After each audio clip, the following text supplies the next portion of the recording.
which they need for their thistle tea. You'll save a lot of gold if you're an herbalist rogue. Again, I did also cover this very thoroughly.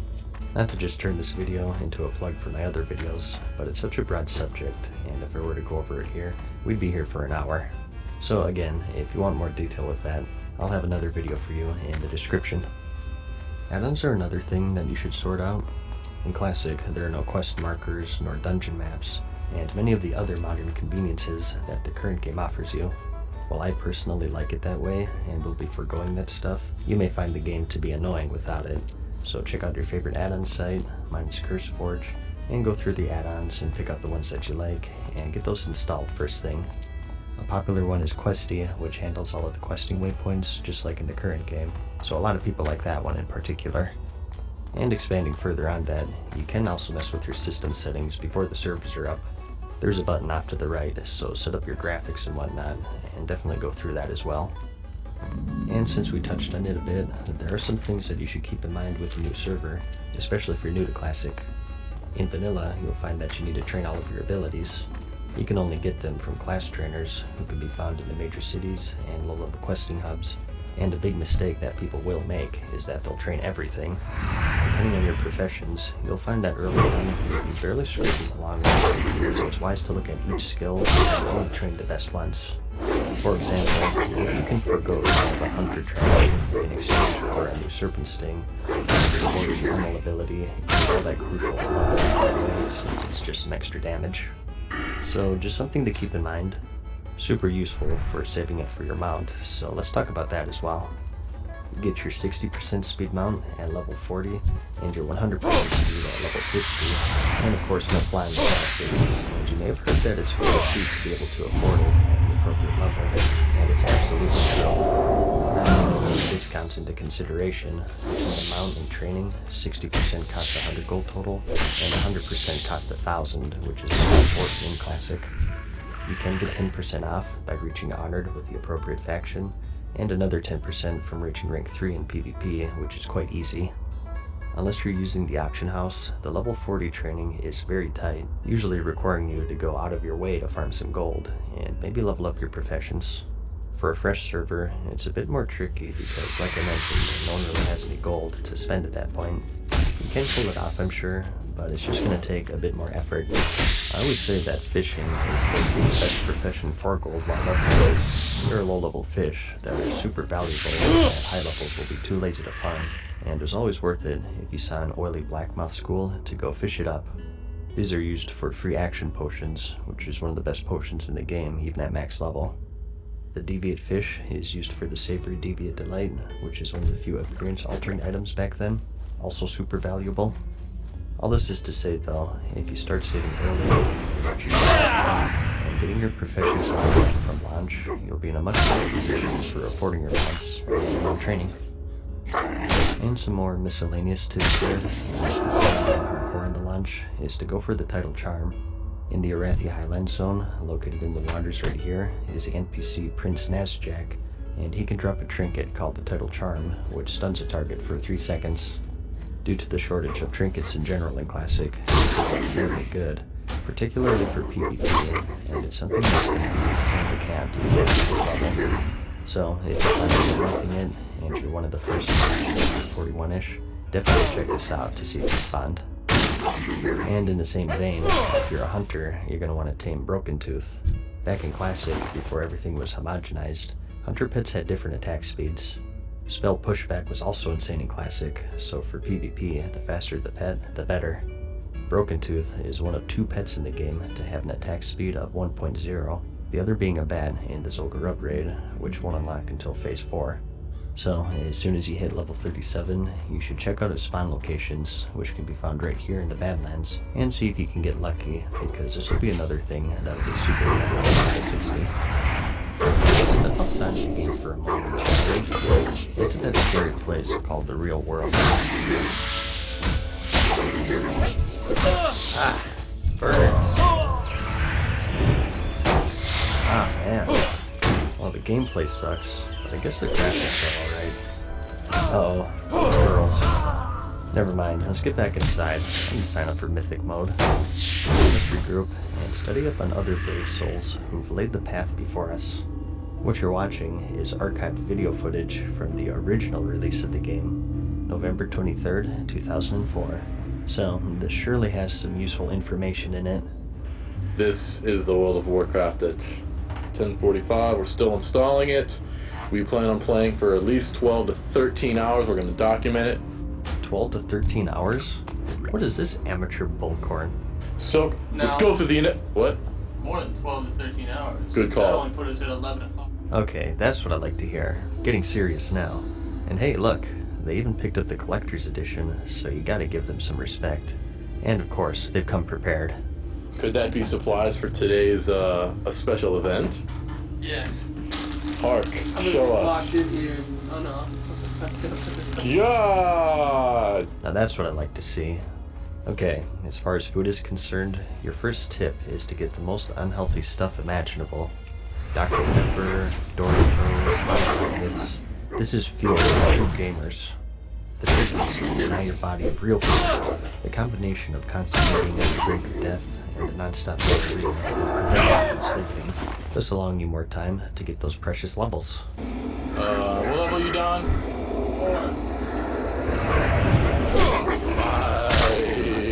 5, so 340, status. Why is that? Relax. Back my body. Anger because he keeps getting booted? Well, then it's definitely the original release. But take note, no matter how pissed you get, you never stop playing. Just pound another chocolate pudding cup and get back in there. And speaking of which though, let's talk a bit more about your food choice. We're up to a good start here. Dr. Pepper, like that DP, Doritos, chocolate pudding, but your feces is still a bit too solid at this point. Just to be sure, let's throw in some gummy bears, some nachos, and of course the go-to staple, Taco Bell. Of course, having your mom order and deliver it to you. We don't want any social interaction, do we? Peppers are also going to be crucial. Just because you have to go to the bathroom a lot doesn't mean you should be away from your computer. However, if you want a more long-term investment to save yourself some cash, you may want to look into something like this. And as for your entertainment choice, you have many options. You always have the sweet comfort of twitch.tv/@seasonshow along in your journey. I've completed my initiation and I'm participating in the cat throwing Olympics, the sport of choice for any Twitch streamer. But that's about it. The release of Classic isn't far now. I hope that you're leaving this video a bit more prepared and you're ready for the world of Warcraft.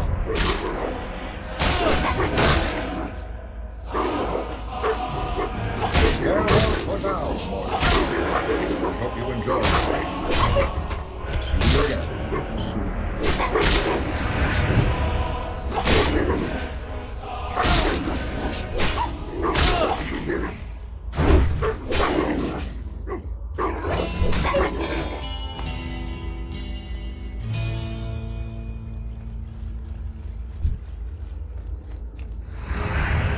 I need to get closer.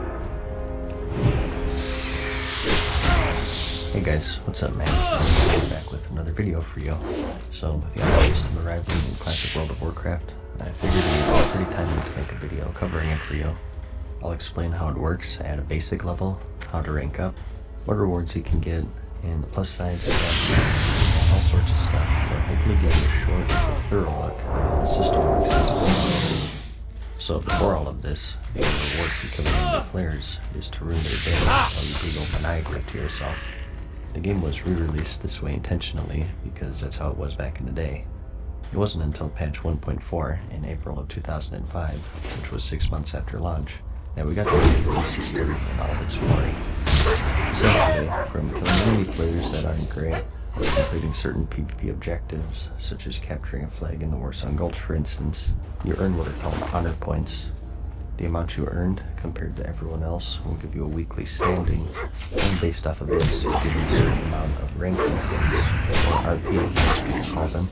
These are what you ultimately need to rank up in the PvP system, as displayed here. Mental decay by 20%, so it's a constant grind, taking most players at least 3 months of hardcore play. It's not an entirely straightforward thing. Kills award you with a different amount of contribution points depending on the rank of the player killed. There's an element of decay to where if you kill the same person over and over, you get less and less honor. This is just done to dissuade corpse camping, but in a nutshell, kill red, get rank, and get gear is the basic gist of it. We could get into all of the equations behind all of this stuff, but it's a bit out of scope for what I want this video to hold. I'll have a link in the description if you really want the details on that. Even if you don't know exactly how the system works, you've probably heard by now, it's very grindy. Probably the most grindy thing I've used in the game, and it's 15 ranks. There are 14 ranks total. You start at 0 and you go up, and players can typically get around to rank 10-ish with fairly reasonable play. Maybe a few hours a day of PvP. However, anything past that starts to become extremely exclusive, as requirements to rank up become more and more demanding. Only a certain amount of people will rank up each week, and the competition at this point gets fierce. The system bottlenecks, and only a select few hardcore will be able to progress. And from this point forward, it takes months of non-stop play to reach the ultimate goal, which is of course rank 14. Like, we're talking 18-hour days of straight PvP minimum. Many will attempt it, and those who choose to leave the house or bathe will fail, but a dedicated few will be able to push through and be able to say that I reached rank 14 in the creation of a fictional video game, so people can awkwardly say it. But I guess you may be asking, well, once again, basically, pretty good gear as a matter of fact, for PvP at least. The PvP in the game, as you may have noticed, is rather bursty, so stamina reigns supreme, and armor that you get from PvP is typically loaded with it. Vendors to the Alliance are located right here in the Old Town in Stormwind. The ones for the Horde are located right here in Orgrimmar. Note that some of these NPCs are behind mysterious portals that require rank 6 to enter. We'll cover those later. Here's every single rank listed out, as you can see. But let's go over each reward for each tier one by one, to give you an idea of how high you might want to go. Rank 1, which is private for the Alliance, and Scout for Horde, you're able to pick up the basic title to represent a fraction of Pride. Note that this is essentially the title system in Classic. Whatever rank you have will appear next to your name, or show up on an enemy player's kill feed when they slay you. And at rank 2, which is Corporal for the Alliance and Grunt for Horde, you get your PvP trinkets. These break various crowd control effects in Classic. It's too far away. Forget on what class you are. For example, the warriors get to break stun, loot, and summoning effects, whereas the rogues only breaks charge and polymorph. Here's a handy chart of every single class's trinket for your convenience. In rank 3, which is Sergeant for both factions, you're able to buy a rare cloak, at multiple levels by the way, so even if you're lower level, there is a reason to do a bit of PvP on your way up. And in addition to this, you get a nice 10% discount on all goods and repairs from any vendor of your faction. A common strategy for many people is to stay at rank 3 or higher just for this discount, which is easily doable even if you PvP very casually by the way. At rank 4, which is Master Sergeant for the Alliance and Senior Sergeant for the Horde, you can pick up a blue necklace. And at rank 5, which is Sergeant Major and First Sergeant, you get your blue bracers. Again, just like the cloak, you can get these at various level ranges. Rank 6, which is Knight and Stone Guard, is where things start picking up in terms of rewards. Again, at this point, we're still in the casual range in terms of time investment. Most people will be able to do this without going too far out of their way. But at this rank, you also have access to the special rooms that I mentioned earlier, called the Officers' Barracks. In here, you can access to a bunch more vendors. It's just a cool little clubhouse to hang around with. You can buy a second iteration of your faction tabard, and also some cheap healing and mana potions to keep in your back pocket. At rank 7, which is Knight Lieutenant and Bloodguard, you can finally start working on your armor set. It's a special armor set with bonuses. Looks-wise, any armor type will be the same. For example, the rogue set looks like the druids, the warrior looks like the paladin, and so on. Across factions, they still look different though. There are 6 pieces total: the boots, the gloves, chest, legs, helm, and shoulders. And at rank 7, you earn the honor of purchasing the boots and gloves. The gloves for each class will have some sort of special perk. As you can see, the warriors have a reduced cost to I hamstring. can't carry anymore. Rank 8, which is Knight Captain and Legionnaire, you can purchase the chest and legs. And rank 9 is a bit of a break. It's Knight Champion for the Alliance and Centurion for Horde, and you can buy Battle Standard, which increases the health of nearby party members. And at 10, which is Lieutenant Commander for the Alliance and Champion for the Horde, you can finally finish the blue set with the helmet and shoulders. This is where I stopped in my original run 15 years ago. At rank 11, which is Commander and Lieutenant General, you can purchase an epic and unique black version of each race's mount. And another unique thing with this rank is that you gain the ability to talk in the World Defense Channel to rally the troops and coordinate PvP battles. The home stretch here is really 12 to 14 though. It's at this point is where the grind really becomes a grind, and it's where the men are separated from the boys, or no lies. And don't say that. You really do have to work here to keep ranking. It's just a fact. This system is designed for you to compete against other players. So yeah, on the server,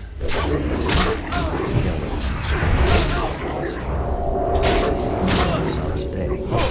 As you rank up in-game,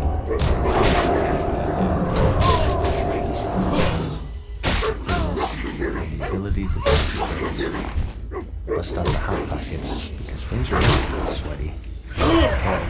Marshal and General. So where you can start working on the upgraded epic for your gloves, legs, and boots. And at 13, Square Marshal and Warrior, you finish off with helmet, shoulders, and chest. And lastly, atop the corpses of 100,000 enemies and thousands of Dorito bags and hot pockets is rank 14. Grand Marshal for the Alliance and High Warlord for the Horde. I would say that your girlfriend would leave you at this point, but come on, this is World of Warcraft, let's not kid ourselves here. At this rank, you're able to buy epic quality weapons. Of course, insanely powerful, more so early on before the higher end raids are released. All in all, from 1 to 14, you're looking at months of grinding, getting more and more demanding from rank 12 and onwards, eventually commanding 18+ hour gameplay sessions every single day. Rank decay, as I said, is a thing. Again, whether you rank or not is dependent on how many contribution points you earned versus other people on your server. You'll lose progress if you don't do enough, or if your earn what is known as a dishonorable kill. In the town hubs throughout the game, there are quest givers and vendors and whatnot, and some of these vendors will have their nameplates in gray, as civilians, and will grant you a dishonorable kill and slain, which will have an immediate negative impact on your ranking. No need to wait 1 week to see the result. It happens right on the spot.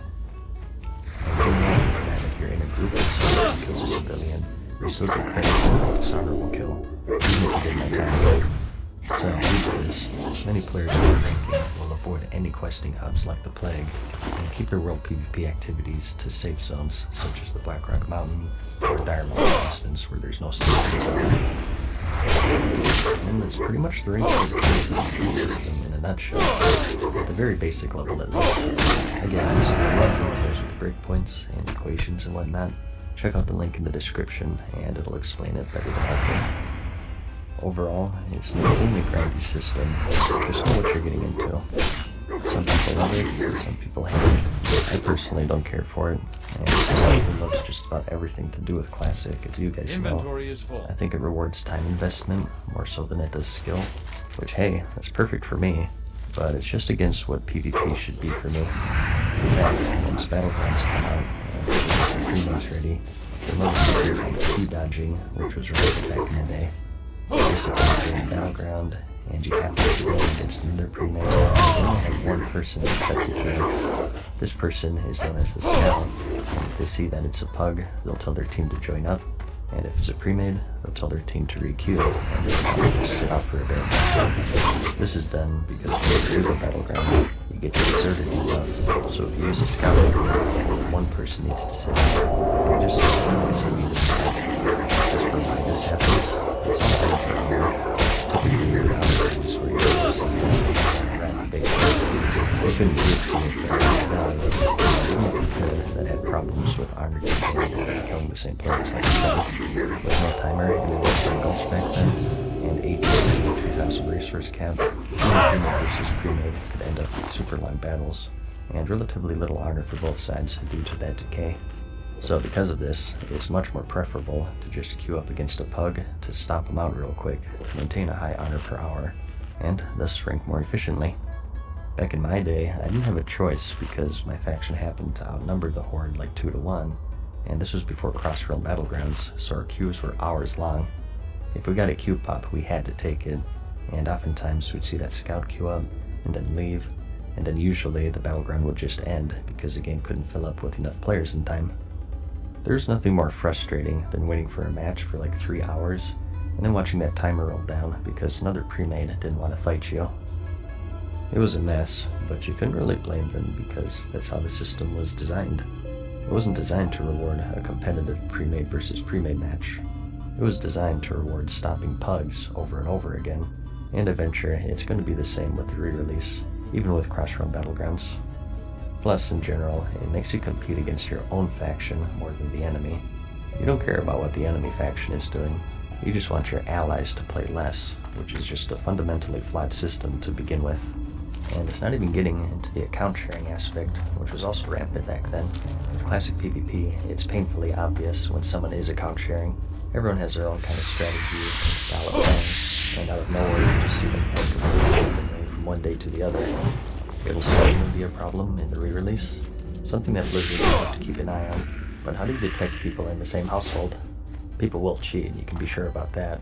So it's just another one of the many issues of the system, I think. But hey, I'm not calling for a change or anything. It's just the way it was, and therefore, that's how it should be recreated. I just want to make 100% sure that you guys know how everything really works, and some of the snakes that you will run into if you decide to do the grind. As for the fastest way to farm honor, at the release of this video, we only have world PvP, and honor that you get from enemies is split depending on your group size. Solo, you can get over 100, and in a 40-man raid group, typically it's in the single digits. It depends on a lot of factors, including faction balance on your server, but groups of 5 to 10 seem to be the most efficient in honor farming right now. It's not spread too much, and you don't easily get overwhelmed. Keep in mind that the honor that pops up on full tip doesn't take into account the decay for killing the player. A lot of people right now are corpsing or getting caught up in these giant surges with the same weapons, not realizing that they're getting 0 honor. You need to know on your track what you're actually getting, which at the time this video was made, none working ones exist. But as for when Battlegrounds are released, like I said, the Warsong Gulch and Arathi Basin are going to be your go-tos. If your team is good and you're stopping a pug, these are the quickest Battlegrounds, and they're fresh players for each round to feed into that meat grinder. Typically, most people stuck with the Warsong Gulch because it's capable of being winnable the fastest. And you also get items called Marks of Honor. Next damage and 1 for lead. Turns into bonus honor as well as reputation for the respective faction. So Battlegrounds in general are going to be a go-to for honor farming. All PvP around questing hubs should generally be avoided due to dishonorable kills. Be wary, because if people know that you're ranking and are competing against you, they can and will try to sabotage you. It was all too common back then for people to send a non-ranking guildie to join you in world PvP, and if you were dumb enough to invite them, they'd intentionally kill a civilian to dissuade you from continuing the grind. You can maybe squeeze in some world PvP in the Blackrock Mountain between queues, but it really depends on your queue times, so use your own judgment there. You may also choose to implement the queue dodging strategy that I mentioned earlier. It is lame, but hey, if you're grinding honor, it's the fastest way to rank. It's not against TOS as far as I know, so don't hate the player, hate the game. And of course, consumes are going to be game changers. This is classic. It's a time to get everything. You can go into these battlegrounds with Flask of Titans, Engineering, Cypher Charges, Zaps, Healing Potions, Mongoose Elixirs, Weapon Chains. They obviously make a huge difference, and the fact of the matter is most successful teams will be the ones willing to invest gold into consumables. this video on a couple of fun things for no real reason, but then I thought they were interesting. Number one is, did you know at first you had to keep all of these ranks to continue to use the items? Like the rank 14 weapons, you had to keep rank 14. If you deactivate, they would automatically unequip. Luckily, they showed a bit of mercy with that. They changed it pretty quickly. Before the introduction of the honor system, Blizzard had a special competition where the person with the most kills before the system's release would be rewarded with this ultra-rare item called the Conqueror's Tabard. It's insanely rare to see in the wild these days, but they're out there. Also, there's a plan for a rank 15 called City Protector that was scrapped before release. I talked about this before, so I won't go super detailed, but essentially, you were able to receive a special type of rating on your race. To your race's city. But that's about all I have to say. I hope you have a good understanding of the rank 14 system now, its rewards, the time commitment, and the good sides and the downsides. And more importantly, I hope that you found the video interesting or entertaining. Like it if you liked it, and I'll see you in the next one. Peace.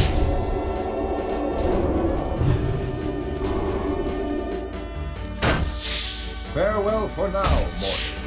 I hope you enjoyed today's video. See you again soon.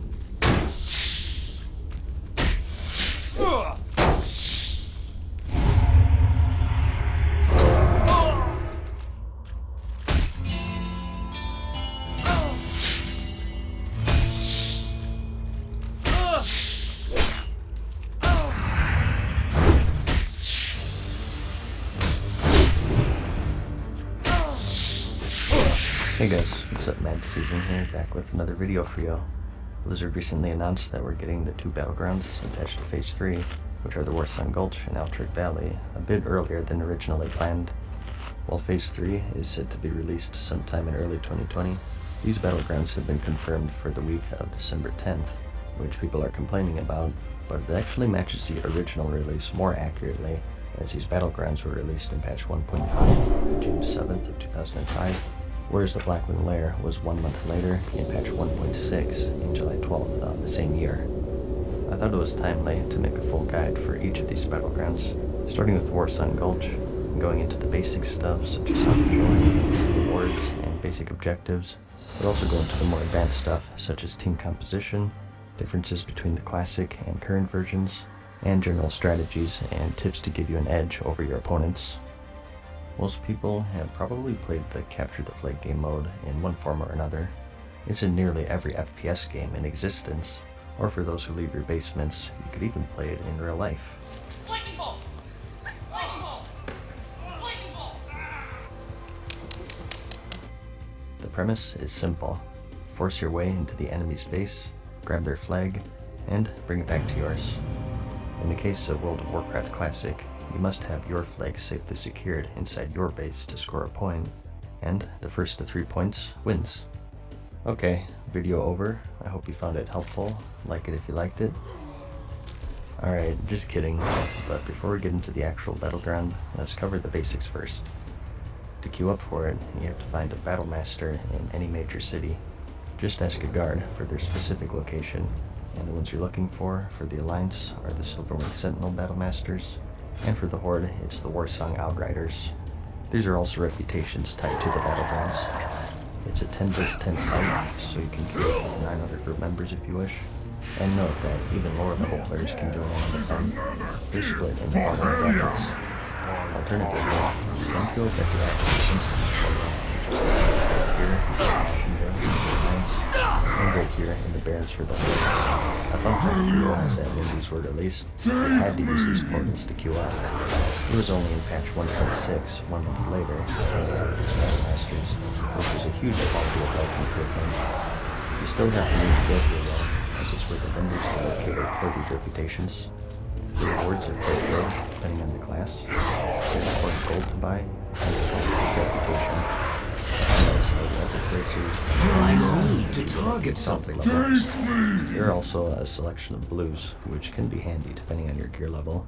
More so for levelers, I think, as you can get them in various ranges. So, those are the basics covered. Let's next get into the actual battleground. Here's the layout of the map. Both teams start in their respective bases, lines to the north and north and south. Just really quickly, going to the base architecture first. Both pretty much the same in functionality. For each area, the level of space architecture displayed. On the bottom, we have tunnels split off into two parts. One into the playroom, and the other into the left of the playroom. To the left of each tunnel and up the ridge is the enemy graveyard. This is where everyone respawns. To the middle of the tunnel is what's called the ramp. Just a ramp to the upper level of the base. Going to the left leads to the enemy graveyard, and to the right is two doors, both leading to the enemy playroom, with stairs connecting them on the inside. There are a selection of buffs that spawn throughout the map that you should know about. Right near the ramps are huts that have the Berserker buff, which increase your damage dealt by 30% and damage taken by 10% for 1 minute. And just below the graveyards are the leaves, which over time replenish both your health and mana. A popular spot for rogues to camp, waiting for desperate players looking for a heal. And in each tunnel are the speed boots, which for 10 seconds increase your movement speed by 100%. The center is where most of the action is though. It's a fairly open layout with some tree stumps here and there to serve as cover from enemy eyes. It's here typically where your flag carrier sees the most action, and your team has to be on the ball to get them through safely. So basic gist of things keep your flag and to get the enemy. Let's go into the details, starting with the differences between current and classic, since I'm sure many of you have gotten used to it. First, the biggest difference is that focus is self-debuff, which increases damage taken and limits movement speed. As you may know, in current, the longer a flag carrier holds the flag, the more stacks they get. This was done to limit the duration of matches and get things moving along. This is not present in classic sandwich, and as I'm saying is in current, each match is limited to 15 minutes for the team with the most points, or in the case of an even score, the team who scored last is labeled the victor. So just due to these two features, as you can imagine, games can go on for hours if both teams are steady enough. Next, let's look at team compositions. The rank classes in Classic, which will be something unique to the table for the stream mode, and some I need a target. So just a bit of background of my PvP experience first, to give this some perspective. I played the original game way back in the day, and had a pretty good crew for Warzone. Not the best, but we weren't pretty consistent. I stopped at rank 10, which is pretty classic, I would say. It was in comparison to rank 14. It was enough for me, and it still did pretty good. I think the best way to do this is to just have a small commentary on the game. Things that we can I'll also share my personal team gameplay for a basic example of what you might be looking for, and explain my reasoning as well. The crew composition looks something like this. It doesn't exact, and sometimes you just take what you can do, but this is generally what we shoot for. I was a rogue back then, so I was specifically tasked with defending the flag line, and if I failed at that, I was going to attack. That's one-on-one classic thing.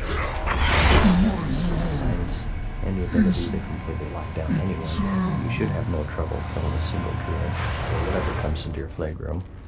And they're just good at getting the flag back in general. You pick up a Berserker gun, Pretty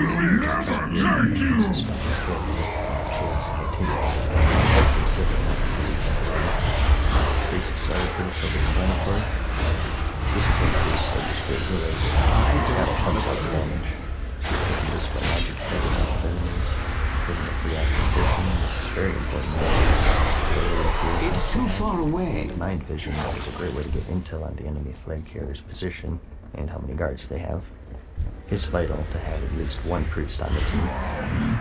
Hunters just has to have around as Incinerate them! and excel at chasing down flag carriers.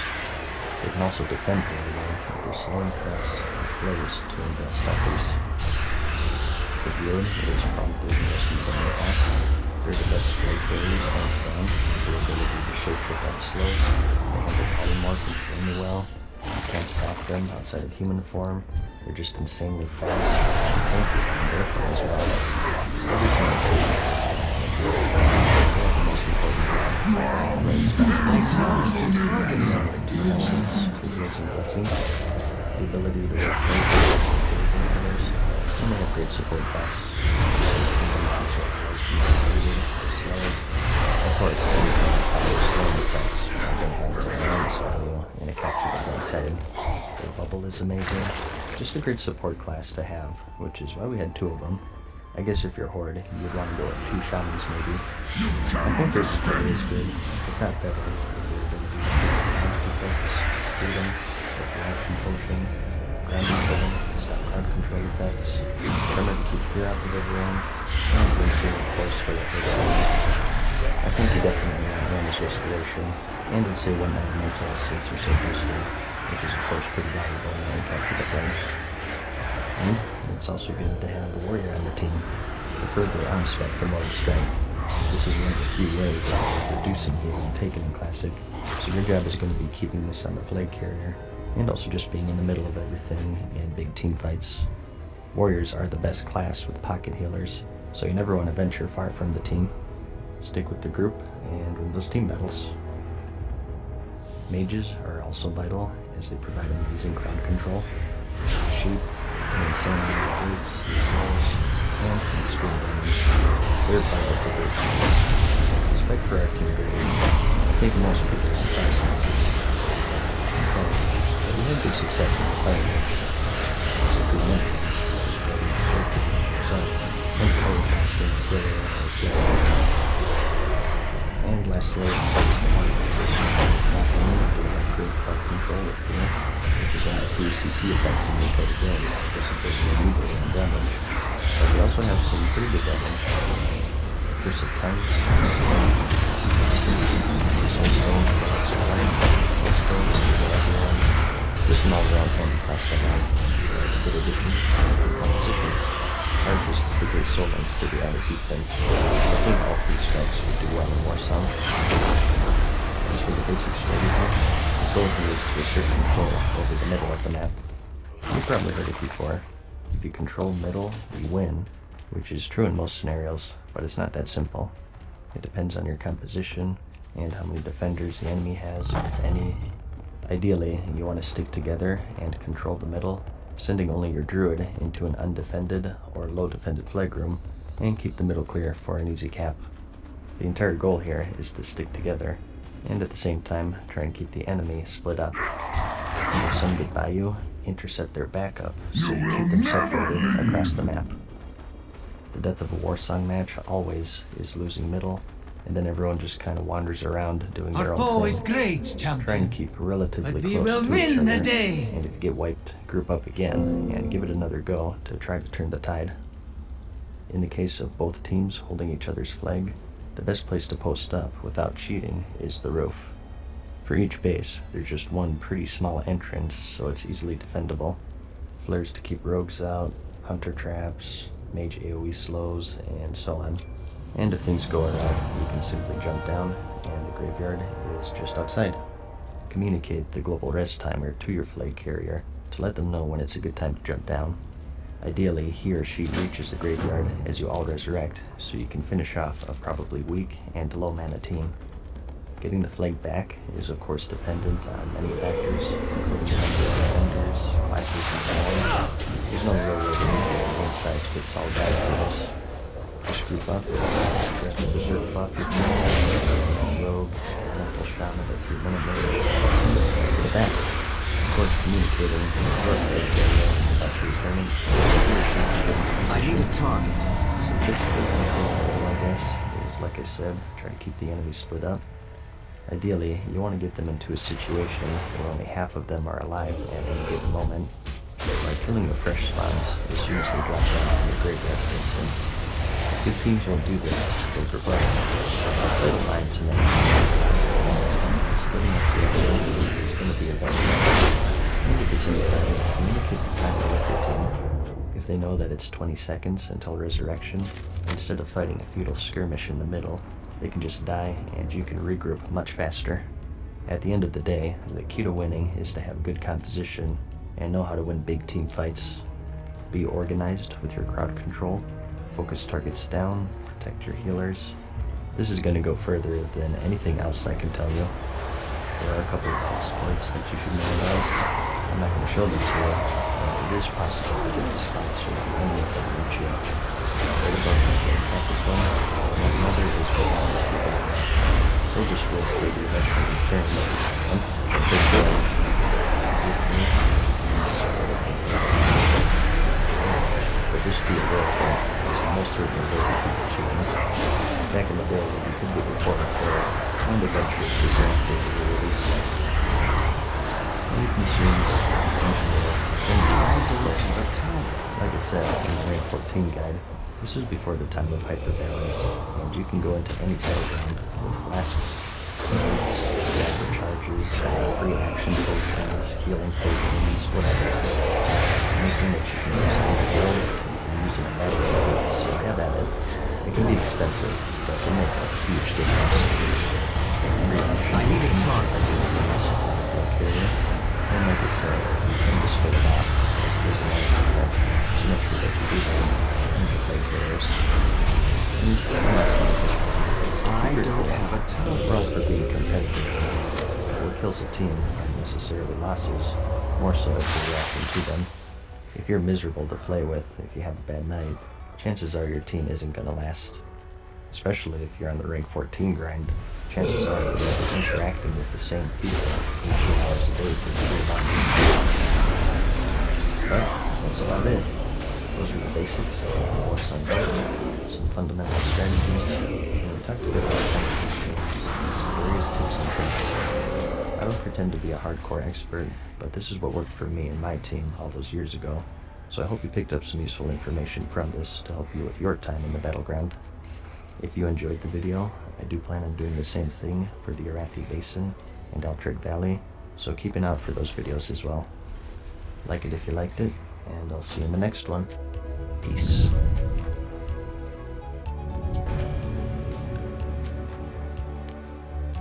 Farewell for now, mortals. We hope you enjoyed today's video. See you again soon.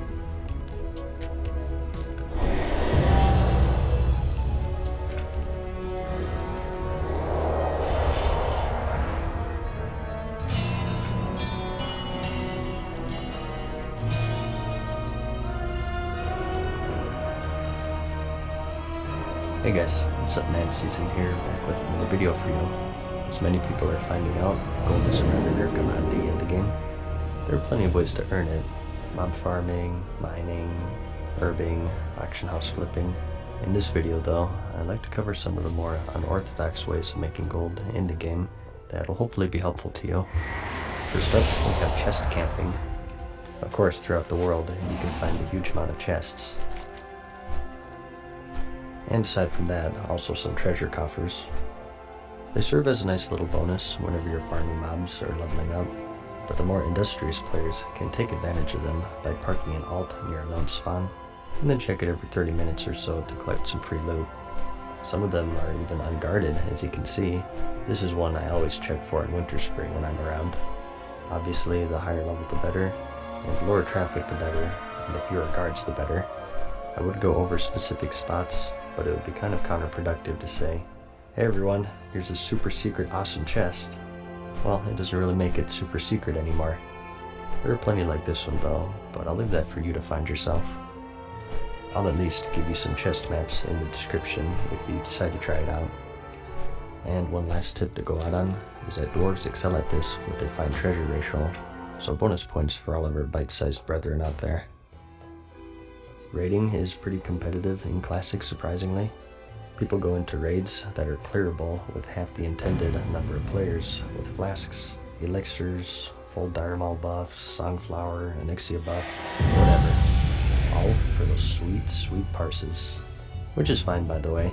I do it myself to grow my EP-ness, but therein lies a couple of ways of making gold. First we have the tribute buffs that you get from Diremaul North. You kill the king without killing the guards, and you can actually hold the instance open and invite players to walk up to the advisor and then get crowned king and grab all of the buffs. There are people who will log in right before you raid and pay for a clear run to waltz in through for quick buffs on the fly. And if you really want to go ham, you can have some friends on some alternate accounts to summon people right there so you can bark and trade chat near raid time. And while you're at it, you can Welcome, also sell browse the at your tribute as well. leisure. Upon a successful tribute run, a chest will spawn that anyone can open, even though it's not there for the kill. So if a valuable item drops, such as this ring, which is best in slot for a few classes pre-raid, this trinket, the staff, the druid tanking mace, or the epic Treant's Bane, you can hold it and offer the rewards in trade chat for a price. They pay you, you walk them through, and they grab their item. I mentioned Warlock summons though, so let's talk about this. I gotta admit, this one came from someone on my server. As you know, traveling in Classic can be quite grueling at times to say the least. It makes the world seem like a world, which is good, but sometimes you just don't have the patience to run your butt across continents. Again, I'd like to point out that this is an unorthodox gold making video, but some industrious players have taken it upon themselves to form a taxi service. Basically, they run 3 accounts with warlocks and 2 summoners in key positions throughout the world. Winter Spring, May the light Dustwallow embrace Marsh, you. Eastern Plague Lands, Stranglethorn Vale. Basically hit every corner and major area as much as possible, and bark in trade chat selling summons to these locations. You need 3 players total to summon in Classic, a warlock, and 2 more to click the portal, and a bunch of soul shards of course, and they make quite a lot of gold. Be kind to those As the less Goblins have fortunate. told you, time is money, and there's a big market of people willing to pay to skip that travel time. Again, unorthodox, requiring $45 a month and a lot of time, but possible. The next one is a little iffy. I think it's on the edge of unorthodox, but I'm gonna mention it anyways, and there's nothing you can do about it, and that's selling your profession skills for gold. The main thing here being mage food and water, and of course portals. Mages aren't just good gold farmers for their AoE potential. You can earn a decent amount of gold by just making a barking macro in your major city and selling some conjured food and water to players getting ready to start their day. Food and water is expensive in the game, and with gold being hard enough to come by, who wants to start their day off of farming by ripping themselves off with vendor prices? Make sure that you get that rank 7 water from Dharma first to optimize it a bit more. And the portals, of course. Again, people will pay to skip a long trot to another major city. The rates are up to you, as it does vary by server, but it's just a low effort thing that you can do where you can be semi-AFK, maybe working on your main monitor or watching a Mad Season video or whatever, and just hitting a macro every now and then and earning some near passive gold. Tanks can sometimes get away with charging for runs as well, since they're in such a high demand. The rate will vary wildly with your server and dungeon, I'm sure, but it's something I see fairly often. Worth considering if you're a tank, I think. The Naru And the have rogue's not forgotten lockpicking skill us. can earn you some extra gold as well. That's a cool thing with Classic, with traveling being so time consuming, and all of these classes having their own unique perks. It creates its own little market for players to engage in, and rogues are no different, and they too can make some gold through their class skills. Our other Clothcaster though, the Warlock, also has a pretty unusual way of earning gold. At level 60, any Warlock can embark upon their questline to obtain their epic mount, climaxing with an epic battle inside Diremaul. The quest chain leading up to this moment is long and expensive, requiring many pricey reagents to summon the Dreadlord, Lord Helnerath. Some of these items are the Zerathian Glyphs, Jivi's Jar, and the Black Lodestone. Again, you need to use these in the finale when summoning the Dreadlord. You buy them from a vendor encountered during the chain, and they cost a whopping 250 gold total. The thing here is that you can retain these items even after finishing the quest, so you can see where I'm going with this probably. If you've completed the chain yourself, and if you're smart and keep these items, you can charge other warlocks a smaller sum to use your reagents. Say maybe like 100 gold. They save 150, you get 100, and it's a win-win. The Dreadlord also drops some unique loot, so there's also that potential to charge people to summon him. And similarly, although it's not out at the time that this video was made, you can do the same thing with the Dungeon Set 2 quest chain. Throughout this chain, similar to the Warlock finale, you'll get items to summon extra bosses that drop some unique loot. It's a huge chain, requiring a lot of time and a lot of gold, just like the Warlock one, so not everyone is willing to go through all of it, but if you do it all yourself, you get items that summon the boss Theldrin in the arena in the Blackrock Depths dungeon, Jirian and Sathos in Balnazar's room in Strathalheen side, Cormac the Ogre and Brass Frost Whisper's room in Skull Immense, and Lord Greybeard and Vryn's room in Blackrock Spire. We also have Isalian in Alzin the Wild Shaper's room in Darmal East, and lastly, Lord Valthalak in the Beast room in the Upper Blackrock Spire. Again, all totally unique loot. Some are good, some are bad, but I'm sure there'll be a market of people who want the loot but don't want to do the quest chain. And dungeon power leveling is also a pretty unorthodox way of making gold, I think. As you know, leveling in Classic is quite the task to say the least, and there are people willing to do anything to speed it up. Hey, if people are willing to pay for level boosts in the current game, they'll definitely pay some gold for Classic. They'll do it either for loot or just straight up XP. I'm seeing a rise in loot runs now that Warsong Gulch is out and that Twink scene is growing. Maybe up to 40ish is going to be high in demand and easier to do. The Stockades and Ragefire Chasm in particular are super convenient since they're located in major cities. And as far as optimizing things, Paladins are basically built with this, with their tankiness and their AoE capability, as are mages for their better AoE.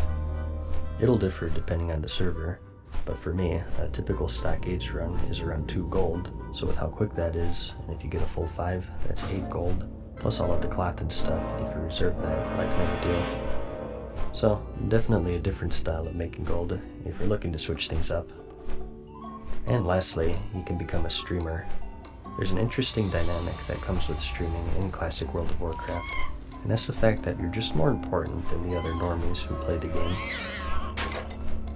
It takes a lot of effort, but if you're able to build up an audience, you'll have people literally lining up to give you gold and pay you what's rightfully yours. What's this? Yeah, just give me the gold scab. Effing blabbermouths, I swear. But that's about it. I hope this video helped in some way. I know gold is something that a lot of people struggle with. I've definitely been there, so I hope you found it handy. Like the video if you liked it, and I'll see you in the next one. Peace.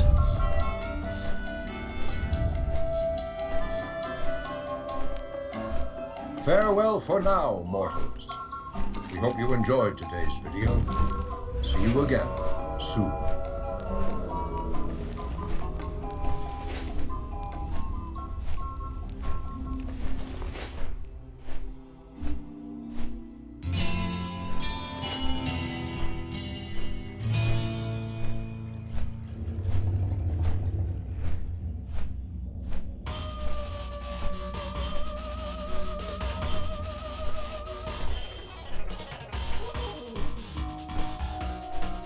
Loot, pixels, upgrades, looks. It's at the forefront of any RPG in history. Everyone wants it, no one has enough, and people will lie, cheat, betray, and steal to get it. So naturally, it has to be treated very carefully, and in the case of MMOs, even more so, since you're now in direct competition with other people.